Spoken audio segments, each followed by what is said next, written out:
Hi friends, welcome to Ajaa Suja sister channel.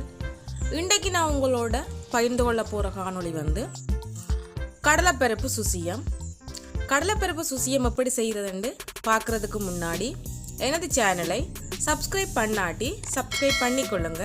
அதோட bell பட்டனையும் click பண்ணிக்கொள்ளுங்க. இப்போ கடலைப்பருப்பு சுசியம் எப்படி செய்யறதுன்னு பார்க்கலாம். இந்த கடலைப்பருப்பு நான் ஒரு 1/2 கிலோ அப்படி எடுத்து 2 மணித்தியால ஊற விட்டு எடுத்திருக்கிறேன். இதை நல்லா கழுவி ஒருக்கா எடுத்துக்கொள்ளுவோம்.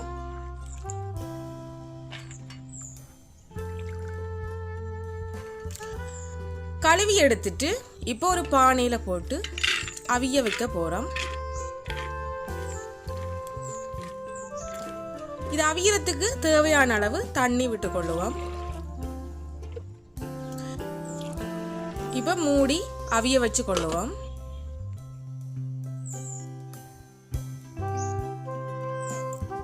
ஒரு 10-15 நிமிஷத்துல இந்த கடலைப்பருப்பு அவிஞ்சிடும். இப்போ அவிஞ்சிட்டு தாண்டு ஒரு பருப்பை எடுத்து நசிச்சு பார்க்கும்போது அது ஈஸியாக நசிபடும். அப்போ அவிஞ்சிட்டு தாண்டு அர்த்தம்.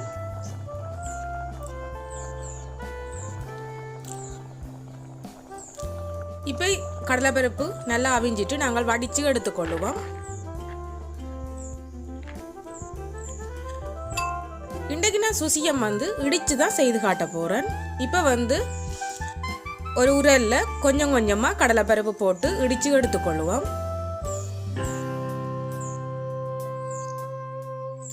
இது அவிஞ்சதால ஈஸியாக இடிபடும். ஒரு நிமிஷத்திலேயே இடிபட்டுரும்.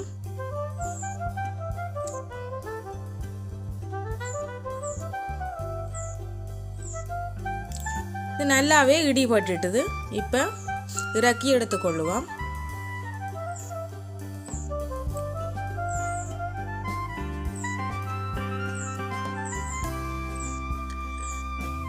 இதே உரல்ல ஒரு 3 ஏலக்காய் இடிச்சு எடுத்துக்கொள்ளுவோம். அதோட கொஞ்சமா சர்க்கரை போட்டு இடிச்சு எடுத்துக்கொள்ளுவோம்.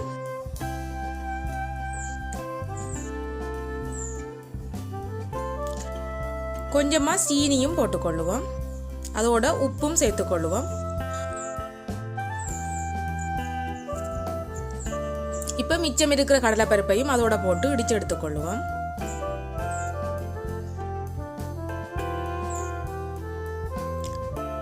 இந்த சுசியத்துக்கு தேவையான தேங்காய் பூவையும் இதோட சேர்த்து இடிச்சு எடுத்துக்கொள்ளுவோம்.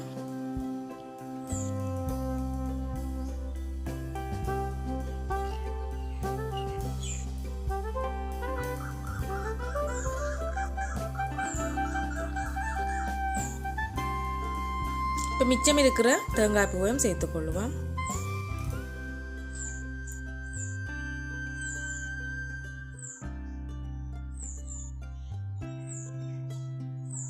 இது நன்றாவே இடிபட்டுது. இப்ப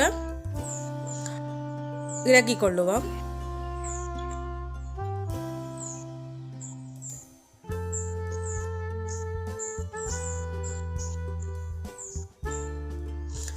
இது நல்லா இருக்கா கலந்து விட்டு கொள்ளுவோம். சீனி தேங்காய்ப்பூ எல்லாம் கடலைப்பருப்போட கலவிடணும். அப்போ எல்லாம் கலந்து விட்டு கொள்வோம். சின்ன சின்ன உருண்டைகளாக உருட்டி எடுத்துக்கொள்ளுவோம்.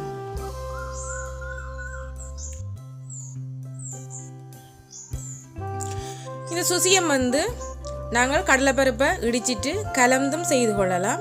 இப்படியும் செய்து கொள்ளலாம். இப்படி சின்ன சின்ன உருண்டைகளாக உருட்டி எடுத்துட்டு நாங்கள் இது தோய்க்கிறதுக்கான அந்த தோய்ப்பான் மாவை எடுத்துக்கொள்வோம். அதுக்காக கோதுமை மா ஒரு 2 கரண்டி, கொஞ்சமாக மஞ்சத்தூள், கொஞ்சமாக உப்பு சேர்த்து கலந்துட்டு கொஞ்சமாக தண்ணி விட்டு தோசை பதத்துக்கு கரைச்சி எடுத்துக்கொள்ளணும்.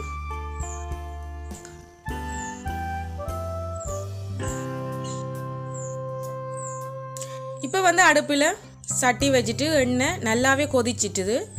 இப்போ அந்த உருண்டைகளை இந்த தோய்ப்பான் மாவில் துவைச்சு எண்ணெயில் போட்டு எடுத்துக்கொள்ள வேண்டியது தான்.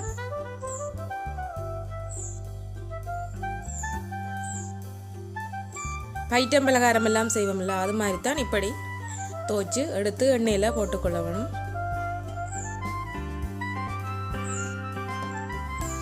இப்போ இந்த சுசியம் 2 பக்கமும் நன்றாக பொன்னிறமாக பொரியணும். ஒரு பக்கமும் பொரிஞ்சதும் மற்ற பக்கம் திருப்பி விட்டு கொள்ளுவோம்.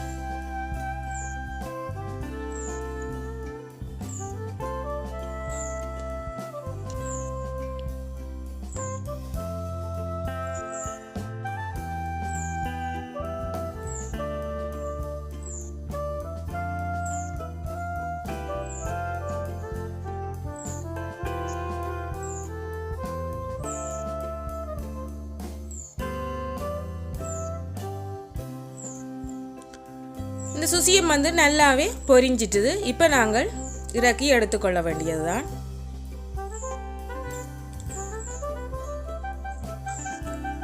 இதே மாதிரி நாங்கள் மிச்சம் இருக்கிற உருண்டைகளையும் அந்த மாவில துவைச்சு பொரிச்சு எடுத்துக்கொள்ள வேண்டியது.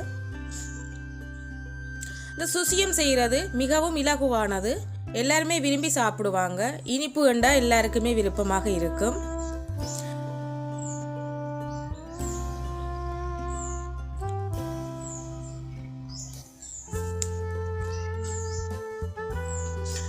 ரெண்டு பக்கமும் நன்றாக பொன்னிறமாக பொரிஞ்சதும் இறக்கி எடுத்துக்கொள்ள வேண்டியதுதான். மாலை நேரங்களில் ஏதாவது ஸ்நாக்ஸ் சாப்பிடணும்னு சொன்னால் இந்த சுசியம் செய்து கொள்ளலாம். இதை வந்து காலமேல பிரேக்ஃபாஸ்டாகவும் செய்து கொள்ளலாம். இரவில் டின்னருக்கும் எடுத்துக்கொள்ளலாம்.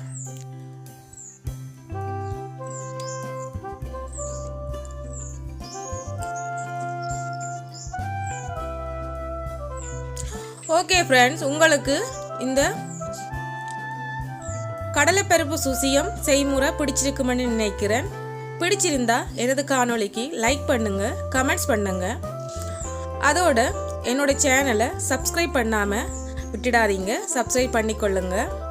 அதோட பெல் பட்டினையும் கிளிக் பண்ணிக்கொள்ளுங்க. உங்களோட வீடுகள்லையும் இதே மாதிரி சுசியம் செய்து கொடுங்க. எல்லாருமே விரும்பி சாப்பிடுவாங்க. நல்ல சுவையான சுசியம். வெளியில் நல்ல மொறுமொரண்டு இருக்கும், உள்ளுக்குள்ள நல்ல இனிப்பாக இருக்கும், நல்ல தித்திப்பாக இருக்கும் இந்த சுசியம். கடலைப்பருப்பு சுசியம் செய்முறை உங்களோட வீடுகளையும் செய்து பாருங்க. ஓகே ஃப்ரெண்ட்ஸ், நான் உங்களை இன்னொரு காணொளியில் சந்திக்கிறேன். அது வரைக்கும் பாய்.